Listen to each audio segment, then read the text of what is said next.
నమస్కారం, వి తెలుగు న్యూస్ కి స్వాగతం. హెడ్లైన్ చూద్దాం.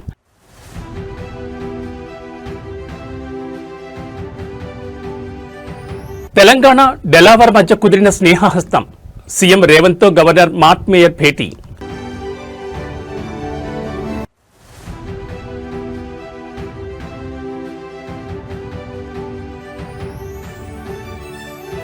రాజమండ్రిలో కొనసాగుతున్న మరణ మృదంగం. 10కి చేరిన మృతుల సంఖ్య.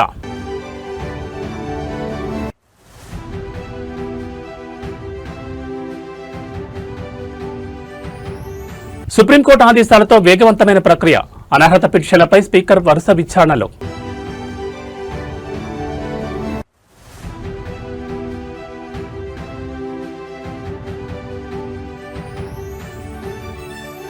తెలంగాణలో ముగిసిన మావోయిస్టు శకం.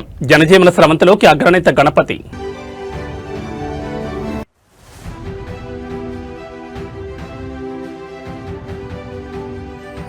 మధ్యప్రాచ్యంలో ఆకాని యుద్ధ జ్వాలలు. ఇరాన్పై 8వ రోజు ఇజ్రాయెల్ అమెరికా ఉమ్మడి దాడులు. ఇక డీటెయిల్స్ చూస్తే ముఖ్యమంత్రి రేవంత్ రెడ్డితో యుఎస్ఏ డెలావర్ రాష్ట్ర గవర్నర్ మార్క్ మేయర్ భేటీ అయ్యారు. హెల్త్, ఎడ్యుకేషన్ రంగంలో సంస్కరణలపై ఈ సమావేశంలో సీఎంతో మార్క్ మేయర్ చర్చించారు. డెలావర్ రాష్ట్రంలో అమలు చేసిన పేద మధ్యతరగతి ప్రజలకు ఇండ్లు, రుణమాఫీ, ఇతర అంశాలను మార్క్ మేయర్ ముఖ్యమంత్రికి వివరించారు. డేటా ప్రివెన్షన్, యూనివర్సల్ హెల్త్ కేర్పై చర్చించారు. తెలంగాణ ప్రతినిధుల బృందంతో డెలావర్కు రావాల్సిందిగా సీఎంను మార్క్ మేయర్ ఆహ్వానించారు. భవిష్యత్తులో తెలంగాణ డెలావర్ మధ్య సత్సంబంధాలు కొనసాగాలని ఆకాంక్షించారు. ఈ సమావేశంలో మంత్రి Sridhar Babu, first lady of Delaware Lauren Mayer, ఉన్నతాధికారులు పాల్గొన్నారు.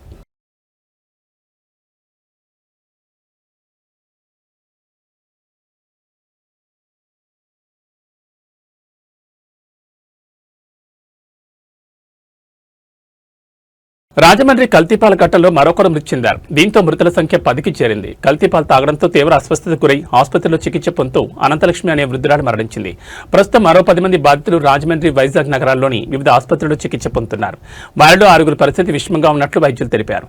కల్తీపాలు, ఆ పాలతో చేసిన పదార్థాలు తీసుకున్న వారిలో అక్యూట్ రెనల్ ఫెయిల్యూర్, అనూరియా వంటి తీవ్రమైన లక్షణాలు కనిపిస్తున్నట్లు పేర్కొన్నారు. పాలను ఫ్రీజ్ చేసిన సమయంలో లీక్ అయిన విషపూరిత రసాయనాల వల్ల బాధితుల అవయవాలు, ముఖ్యంగా కిడ్నీలు దెబ్బతినడంతో చికిత్స కోలుకోవడం కష్టంగా మారినట్లు వైద్యులు వివరించారు.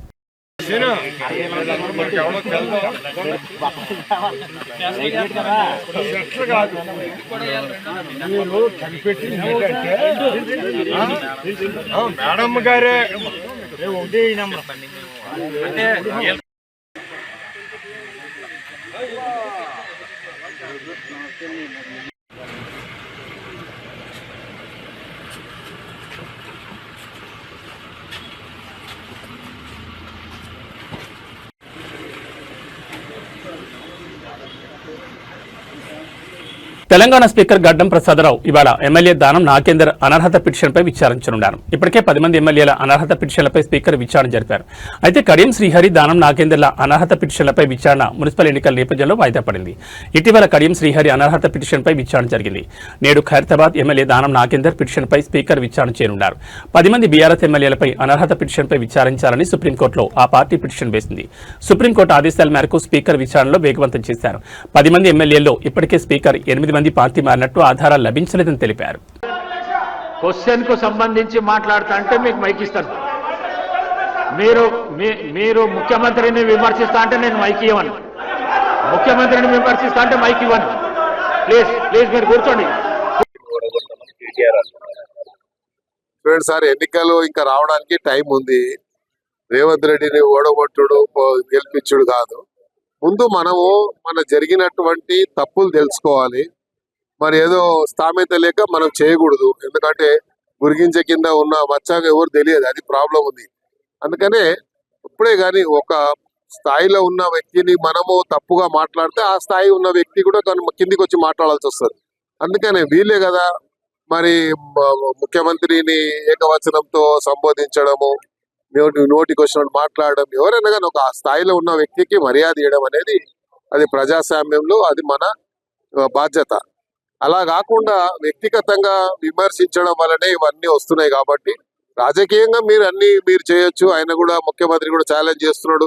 మేము చేసిన అభివృద్ధి విషయంలో కానీ, మేము ఇచ్చిన మరి పెట్టినటువంటి స్కీమ్స్ మేము జరగలేదు అంటే ఎక్కడైనా సరే ఏ వేదికమైనా ఛాలెంజ్ విసురుతున్నాడు. కాబట్టి ఆ ఛాలెంజ్ కు యాక్సెప్ట్ చేయకుండా మనం ఏకవచనంతో ముఖ్యమంత్రిని తిట్టడం వల్లే ఇవన్నీ సమస్యలు వస్తున్నాయి. కాబట్టి మీరు అభివృద్ధి విషయంలో ఇచ్చినటువంటి స్కీమ్స్ ఏవైతే గ్యారంటీలు ఇచ్చిండ్రో ఆ గ్యారంటీలు జరగలేదని మీరు అంటారు, జరుగుతున్నాయని మేము చెప్తున్నాం. కాబట్టి జరుగుతున్నాయి ఎక్కడ అనేది మీరు చర్చకు వస్తే చెప్తామని ముఖ్యమంత్రి గారు చెప్పారు, మంత్రులు చెప్తారు. కాబట్టి దాని మీద స్పందిస్తే బాగుంటుంది.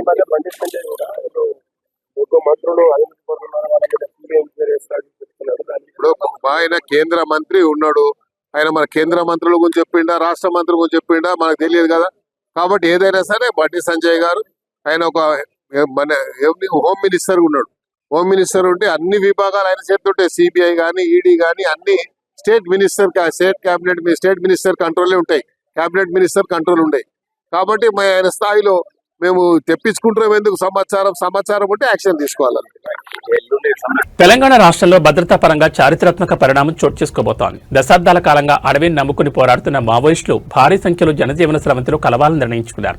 ఈ మేరకు తెలంగాణ పోలీసులు మావోయిస్టుల లొంగుబాటును అధికారికంగా ప్రకటించనున్నారు.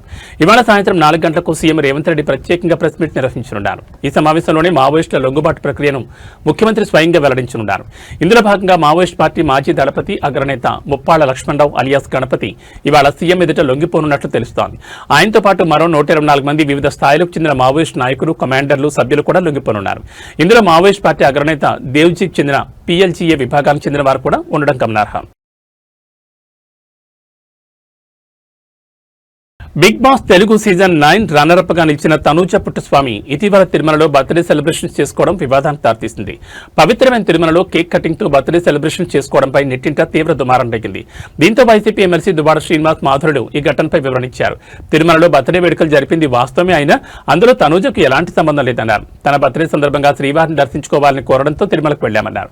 అయితే తనూజ తాము తిరుపతి వెళ్లాక తన పుట్టినరోజున స్వామివారిని దర్శించుకోవాలని కోరిందని, అందుకే తమతో ప్రోటోకాల్ దర్శనానికి తీసుకెళ్లామన్నారు. అయితే తిరుమలలో కేక్ కట్ చేయకూడదన్న విషయం తమకు తెలియదని, తెలిస్తే ఇలాంటి పనులు చేసి వివాదాల్లో ఇరుక్కునే వాళ్ళం కాదన్నారు.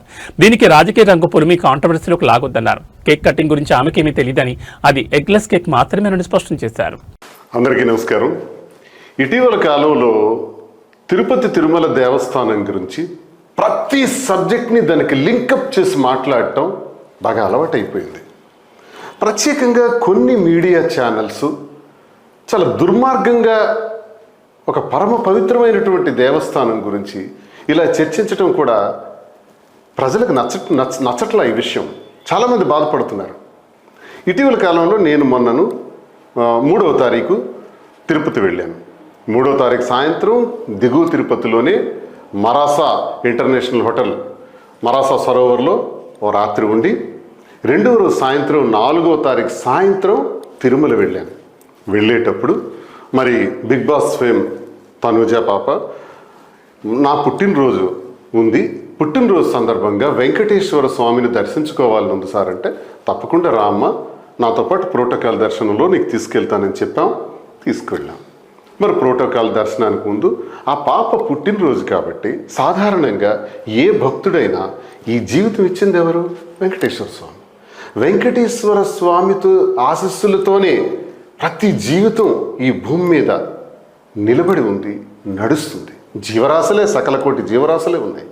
మరి అందులో భాగమైనటువంటి మానవ జన్మ ఎత్తినటువంటి మనం వెంకటేశ్వర స్వామి ముందు పుట్టినరోజు చేసుకోవాలి, పుట్టినరోజు నాడు ఆయన దర్శించుకోవాలి స్వామివారిని అని ఏ భక్తుడైనా అనుకుంటాడు కదా. అందులో భాగంగానే తనూజ పాప కూడా అనుకుంది. మరి తను రావటం, దర్శనం చేసుకోవటానికి ముందు పాపం తను వచ్చారు, పుట్టినరోజు ఉందని మాకు తెలీదు. తిరుపతిలో కేక్ మరి కట్ చేయకూడదన్నది. అయినా మేము ఆ కేకుని తీసుకొచ్చాం. ఆ కేకుని తీసుకొచ్చేటప్పుడు అది చూడండి, Nandita sweet and bakery private limited Tirupati black forest eggless cake, black forest eggless cake అని ఇది 1100 రూపాయలు ఈ కేక్. మేమే ట్రాన్స్ఫర్ చేసాం. ట్రాన్స్ఫర్ చేసి ఈ కేక్ని పైకి తీసుకెళ్ళాం. మరి మేము ఉన్నటువంటి విభవ అనేటటువంటి బ్లాక్లో ఆ రూమ్, మేము ఏదైతే రూమ్లో ఉన్నామో, మరి తనుజాకి ఈ విషయం తెలియదు. మాధురి మరి తన స్నేహితురాలు కాబట్టి తనని కళ్ళు మూసుకుంటా తీసుకొచ్చి అప్పటికప్పుడే చూపించి నీ పుట్టినరోజు కోసం కేక్ కట్ చేస్తున్నావు అంటే ఆమె కూడా చాలా హ్యాపీ ఫీల్ అయ్యారు. కేక్ 2 నిమిషాలు మాత్రమే కట్ చేసాం. తను ఏదో గిఫ్ట్ సరదాగా పుట్టినరోజు సందర్భంగా ఇవ్వటం జరిగింది. క్లోజ్. మరి దీన్ని తప్పని చిలువలు పలువలు చేసి రాత్రి అనక పగలనక మేమేదో ద్రోహం చేసేసినామని. అప్పుడు అలాగే బ్రహ్మోత్సవాల సందర్భంగా అందరూ ఫోటోలు తీసుకుంటున్నట్టు మేము తీసుకుంటున్నాం. మాతోకి వచ్చి కొంతమంది వచ్చి ఫోటోలు తీసుకున్నారు. అందరు చేసిందే మేము చేసాం. దానికి రీల్స్ అని పెట్టారు. రీల్స్ చేయటానికి మేము వెంకటేశ్వర స్వామి భక్తులం. నా మొదటి తలనీలాలు మొదటి ఏడాది నుంచే ఇచ్చామని మా అమ్మ చెప్పింది. ఈ రోజు వరకు కొన్ని వందల సార్లు వెంకటేశ్వర స్వామిని దర్శించుకున్నాను నా జీవితంలో. వెంకటేశ్వర స్వామి దగ్గరికి మేము దర్శనానికి వెళితే కారు ఎక్కిన దగ్గర నుంచి మళ్ళీ రిటర్న్ వచ్చే వరకు చాలా జాగ్రత్తగా ఉంటాం, చాలా బాధ్యతలు తీసుకుంటాం. ఎక్కడ కూడా తినే ఆహారంలో కానీ అన్నింటిలో కూడా జాగ్రత్తలు తీసుకుంటూ దర్శనం చేసుకొచ్చే ఆనవాయితీ మాది. అక్కడ అపచారం చేసే శరీరాలు ఇవి. వెంకటేశ్వర స్వామి ముందు ఆయన పేరు పెట్టుకొని బ్రతికేటటువంటి నేను అపచారానికి అంగీకరిస్తానా? వారి భక్తుడిని కదా, మా ఇంటి ఇలవేల్పు కదా వెంకటేశ్వర స్వామి. ఆ సన్నిధిలో జరుగుతుందా? ఆ రోజు ఇంకోటి కూడా, స్వామి నేత్ర దర్శనం, నిజరూప దర్శనం ఆ రోజు ఉంటుంది 5వ తారీఖున. నిజరూప దర్శనం, నేత్ర దర్శనంలో తిరుపతిలో ఎవ్వరు అబద్ధం ఆడరు, తప్పు చేయరు. కాబట్టి నేను క్లారిటీగా చెప్తున్నాను. ఆ రోజు జరిగిందంతా కూడా తెలియజేస్తున్నాను భక్తులకి, సభ్య సమాజానికి. ఒక 5-6 ఛానల్స్లో దుష్ప్రచారం చేస్తున్నారు. ఆ దుష్ప్రచారానికి మేము క్లారిటీ చెప్పాలి. అందుకే నేను క్లారిటీగా తెలియజేస్తున్నాను. కేక్ కట్ చేయకూడదన్న నిబంధనలు అక్కడ ఉన్నాయన్న విషయం మాకు తెలియదు. కేక్ తీసుకెళ్లేటప్పుడు మాత్రం షాప్ యజమాని చెప్పాడు, మీరు అక్కడ కేక్ కట్ చేయాలంటే ఎగ్లెస్ కేక్ వెజిటబుల్స్తో తయారు చేసిందే ఉంటుంది, అది మీకు ఇస్తాం, కట్ చేసుకోవచ్చు అని చెబితే ఎగ్లెస్. రాజకీయాల్లో ఇచ్చిన మాట నిలబెట్టుకోవడం అనేది ఒక గొప్ప సంప్రదాయం. ఇప్పుడు ముఖ్యమంత్రి రేవంత్ రెడ్డి సరిగ్గా అదే చేసి చూపించారు. 2023లో ఒక సాధారణ మహిళకు పాదయాత్రలో ఇచ్చిన మాటను నేడు అధికారంలోకి వచ్చాక ముఖ్యమంత్రి హోదాలో నెరవేర్చి తన చిత్తశుద్ధిని చాటుకున్నారు. కామారెడ్డి జిల్లా చిన్నమల్లారెడ్డి గ్రామంలో ఇప్పుడు ఈ అంశం హాట్ టాపిక్ గా మారింది. అది 2023 సంవత్సరం. అప్పట్లో టీపీసీసీ అధ్యక్షుడిగా రేవంత్ రెడ్డి పాదయాత్ర చేస్తున్న సమయం. కామారెడ్డి జిల్లా చిన్నమల్లారెడ్డి పర్యటనలో ఉన్నప్పుడు లక్ష్మి అనే మహిళ తన దీనస్థితిని రేవంత్ దృష్టికి తీసుకెళ్లారు. తన ఇల్లు కూలిపోయి ఎన్నో ఇబ్బందులు పడుతున్నారని ఆవేదన వ్యక్తం చేశారు. ఆ రోజే రేవంత్ రెడ్డి ఆమెకు ఒక భరోసా ఇచ్చారు. మన ప్రభుత్వం వస్తుంది, నీకు ఇందిరం ఇల్లు మంజూరు చేస్తాను అని మాట ఇచ్చారు. పాదయాత్రలో బాధితురాల కష్టాలు విని ఇల్లు కట్టిస్తానని హామీ ఇచ్చారు. ఇచ్చిన మాట ప్రకారం యుద్ధ ప్రాతిపదికన ఇంటి నిర్మాణం పూర్తయింది. లక్ష్మి అనే మహిళకు పక్కా గృహం సిద్ధమైంది. నేడు ఆ ఇంటి గృహప్రవేశం కార్యక్రమం అట్టహాసంగా జరుగుతోంది. ముఖ్యమంత్రి రేవంత్ రెడ్డి స్వయంగా రాలేకపోయినా తన ప్రతినిధిగా ప్రభుత్వ సలహాదారు షబ్బీర్ అలీని ఈ కార్యక్రమానికి పంపించారు. ఇచ్చిన మాట నిలబెట్టుకున్నందుకు లక్ష్మి కుటుంబ సభ్యులు మరియు గ్రామస్తులు హర్షం వ్యక్తం చేస్తున్నారు. అధికారంలోకి వచ్చాక కూడా అట్టడుగు వర్గాల కష్టాలను గుర్తించుకోవడం నిజమైన ప్రజానాయకత్వానికి నిదర్శనమని స్థానికులు కొనియాడుతున్నారు.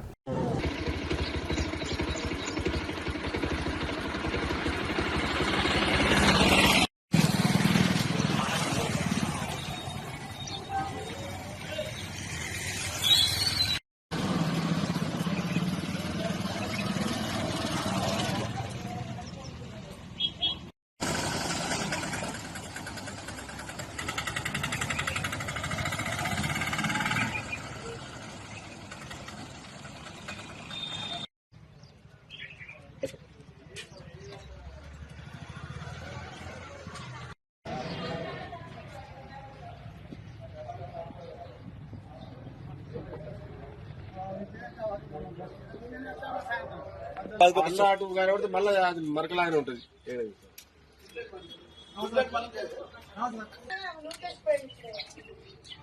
మీ బిడ్డ ఉన్నది, మీ బిడ్డ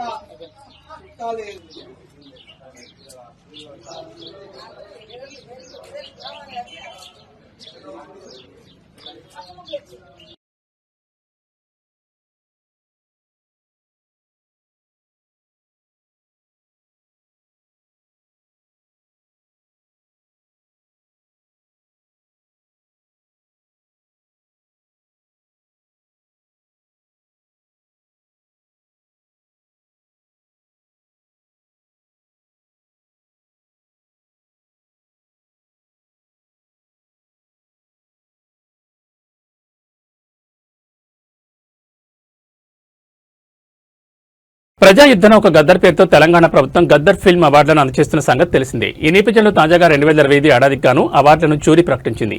ఉత్తమ చిత్రంగా రాజ్ బిట్స్ రాంబాయి, ఉత్తమ నటిగా తెలంగాణ కొత్త కోడలు రష్మిక ఎంపికయ్యారు. మెగాస్టార్ చిరంజీవికి ఎన్టీఆర్ అవార్డు వరించింది. ఏఎన్ఆర్ అవార్డు జయసుకు దక్కింది. Kantha Rao award R Narayana Murthy, BN Reddy award Singeetham Srinivasa Rao, Paidi Jayaraj award Kamal Haasan కు వరించగా సినారే అవార్డు సుద్దాల అశోక్ తేజ్, రఘుపతి వెంకయ్య అవార్డుకు రమేష్ ప్రసాద్ ని ఎంపిక చేశారు. అంతకుముందు జ్యూరీ 2025 సంవత్సరానికి గాను తుది జాబితాను జ్యూరీ సభ్యులు తెలంగాణ డిప్యూటీ సీఎం భట్టి విక్రమార్క అందజేశారు. ప్రజాభవన్లో Telangana film development corporation chairman Dil Raju, నటుడు తనికెళ్ల భరణి, రోజారమణి, మణిశర్మ, ప్రగతి తదితరులు భట్టితో భేటీ అయ్యారు. అవార్డుల ఎంపిక ప్రక్రియ, వేడుక నిర్వహణపై వారు చర్చించారు. అనంతరం జ్యూరీ చైర్మన్ మణిశర్మ ఆధ్వర్యంలో విజేతల జాబితాను అధికారికంగా వెల్లడించారు.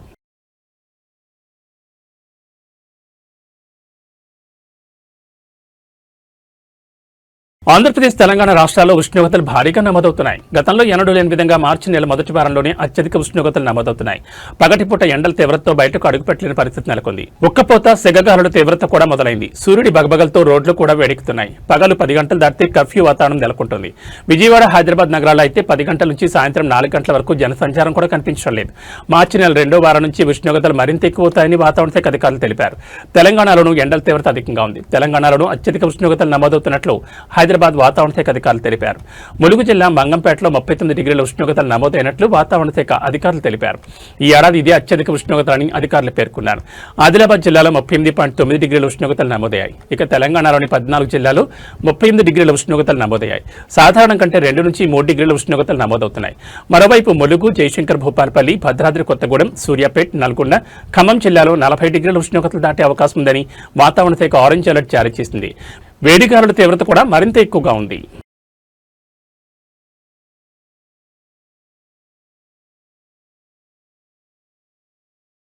కళ్యాణదుర్గం పట్టణంలో అర్ధరాత్రి వేళ ఒక్కసారిగా భారీ శబ్దం చోటు చేసుకుంది. ఏం జరుగుతుందో అర్థమయ్యేలోపు అక్కడ దృశ్యాలు చూసి స్థానికులు హతాశులయ్యారు. ఒక మైనర్ బాలుడు స్టీరింగ్ పట్టుకుంటే ఆ వేగం ఏ స్థాయి వినాశనానికి దారితీస్తుందో చెప్పడానికి ఈ ఘటన నిదర్శనం. అనంతపురం జిల్లా కళ్యాణదుర్గం పట్టణంలోని దొడగట్ట రోడ్లో అర్ధరాత్రి పెను ప్రమాదం సంభవించింది. నిద్రలో ఉన్న జనం ఒక్కసారిగా ఉలిక్కిపడ్డారు. మితిమీరిన వేగంతో దూసుకొచ్చిన ఒక కారు నియంత్రణ కోల్పోయి నేరుగా retired social welfare DD Satyanarayana ఇంట్లోకి దూసుకెళ్లింది. కారు బలంగా ఢీకొట్టడంతో ఇంటి ప్రహారీ కూడా పూర్తిగా ధ్వంసమైంది. ఇంటి ఆవరణలో పార్క్ చేస్తున్న 3 ద్విచక్ర వాహనాలు కారు కింద పడి నుచ్చునుచ్చయ్యాయి. ఇక ప్రమాదానికి కారణమైన కారు ముందరి భాగం పూర్తిగా డ్యామేజ్ అయి గుర్తుపట్టలేని స్థితికి చేరింది. అయితే ఈ ప్రమాదంలో అసలు షాకింగ్ విషయం ఏంటంటే కారు నడిపింది ఒక మైనర్ బాలుడు. అర్ధరాత్రి వేళ తల్లిదండ్రుల కళ్ళుగప్పి కారు రోడ్డెక్కించాడా లేక సరదా కోసం ఈ సాహసానికి పూనుకున్నాడా అనేది ఇప్పుడు చర్చనీయాంశంగా మారింది. అదృష్టశాత్తు ఆ సమయంలో ఇంట్లో వారు నిద్రిస్తుండడం, రోడ్డుపై ఎవరూ లేకపోవడంతో ప్రాణాపాయం తప్పింది. కానీ ఆస్తి నష్టం మాత్రం భారీగానే జరిగింది.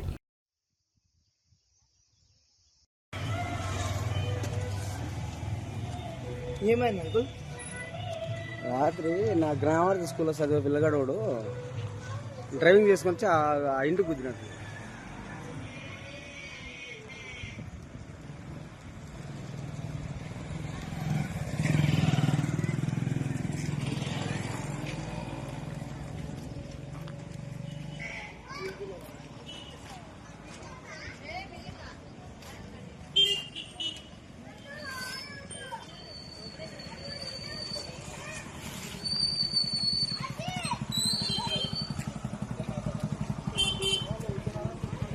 వస్తాను రమ్మ.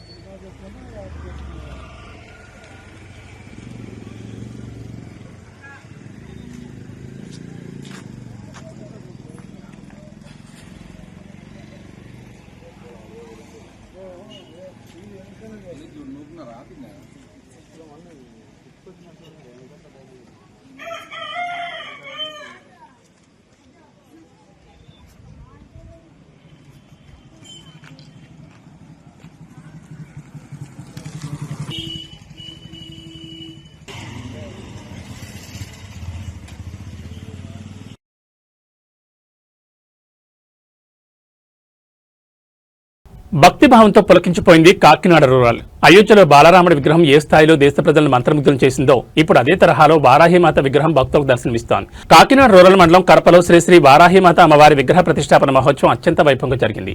ఆధ్యాత్మికతకు నిలయమైన కాశీక్షేత్రంలో వారాహి అమ్మవారు ఎలా ఉంటారో సరిగ్గా అదే ప్రతిరూపాన్ని కరప గ్రామంలో ఆవిష్కరించారు. జనసేన సీనియర్ నాయకుడు చిక్కాల దొరబాబు ఈ మహత్కార్యానికి శ్రీకారం చుట్టారు. అయోధ్య బాలరాముడి విగ్రహంలో కనిపించే ఆ నీలి ఛాయ దివ్యత్వం ముట్టిపడేలా ఈ వారాహిమాత విగ్రహాన్ని రూపొందించడం విశేషం. ఈ కార్యక్రమానికి భక్తులు భారీగా తరలివచ్చారు. చిక్కాల దొరబాబు ఆధ్వర్యంలో జరిగిన కర్తూలో అమ్మవారిని దర్శించుకునేందుకు పరిసర గ్రామాల ప్రజలు పోటీ పడ్డారు. శత్రువులను హరించే వారాహిమాత ప్రతిష్టతో గ్రామంలో శాంతి సౌభాగ్యాలు నెలకొంటాయని భక్తులు విశ్వసిస్తున్నారు. మొత్తానికి రాజకీయాలతో పాటు ఆధ్యాత్మిక కార్యక్రమాల్లోనూ చురుగ్గా పాల్గొంటూ కడపలో ఒక అద్భుత ఆధ్యాత్మిక ఘట్టాన్ని చిక్కాల దొరబాబు ఆవిష్కరించారు. భవిష్యత్తులో ఈ ఆలయం ప్రముఖ పుణ్యక్షేత్రంగా మారుతుందని స్థానికులు ఆశాభావం వ్యక్తం చేస్తున్నారు.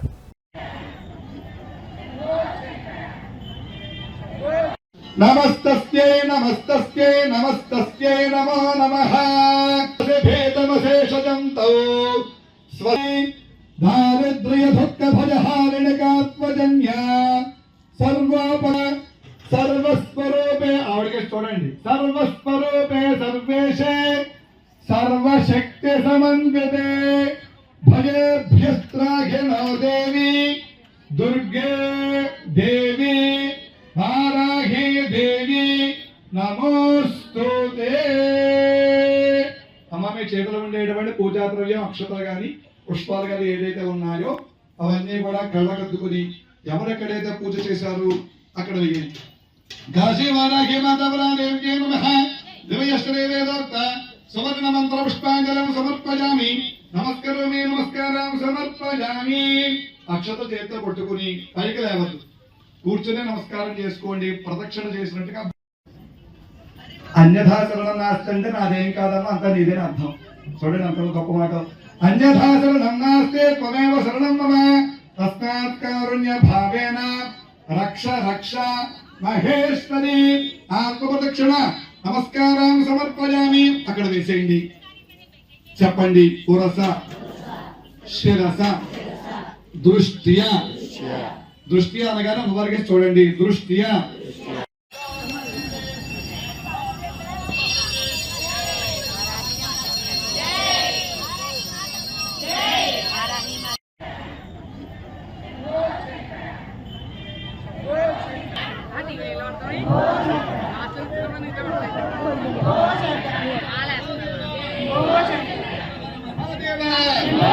కాశీ వారాహి మాతాకి, కాశీ వారాహి మాతాకి.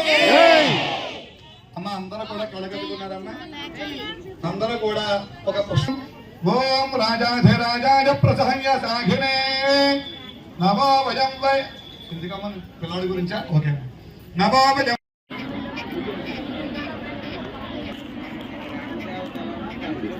ఎవరు బయటకు రావద్దు.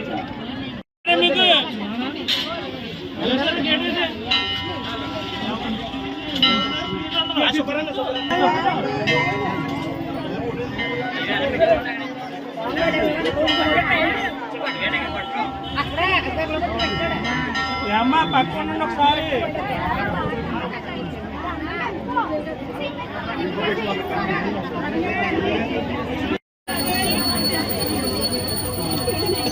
మాడండి మీరు కూడా.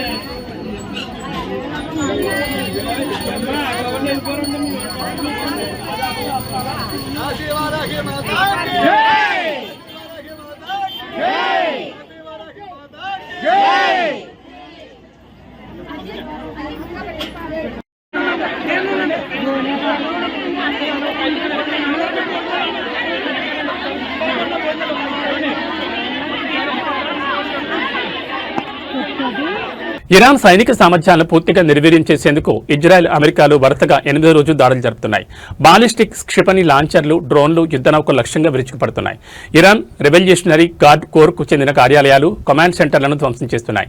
ఆపరేషన్ ఎపిక్ ప్యూరీలో భాగంగా గత 7 రోజుల్లో 3000కు పైగా లక్ష్యాలపై దాడులు చేపట్టామని యుఎస్ సెంట్రల్ కమాండ్ తెలిపింది. ఇక ముందు అవి కొనసాగుతాయని స్పష్టం చేసింది.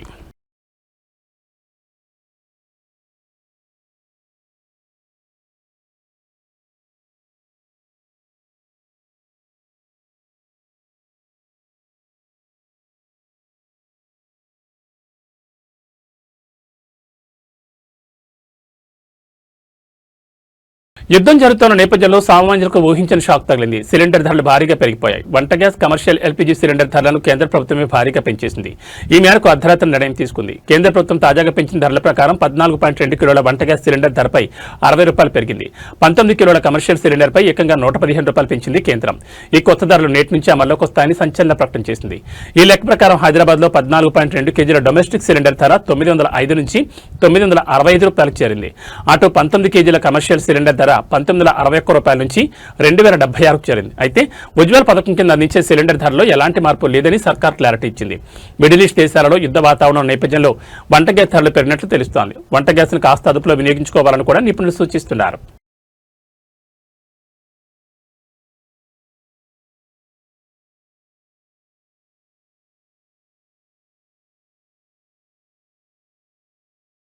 న్యూస్ ముగించే ముందు హెడ్లైన్స్ మరోసారి.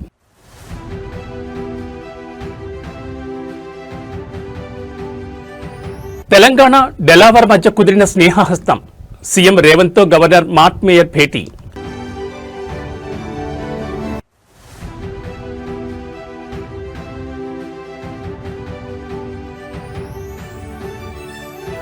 రాజమండ్రిలో కొనసాగుతున్న మరణ మృదంగం. 10కి చేరిన మృతుల సంఖ్య.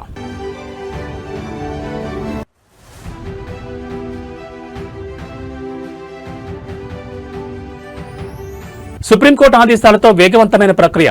అనర్హత పిటిషన్లపై స్పీకర్ వరుస విచారణలో.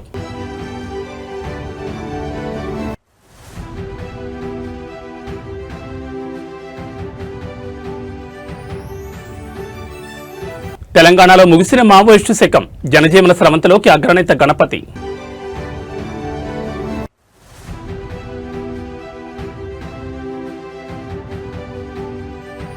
మధ్యప్రాచ్యంలో ఆగాని యుద్ధ జ్వాలలు. ఇరాన్పై 8వ రోజు ఇజ్రాయెల్, అమెరికా ఉమ్మడి దాడులు.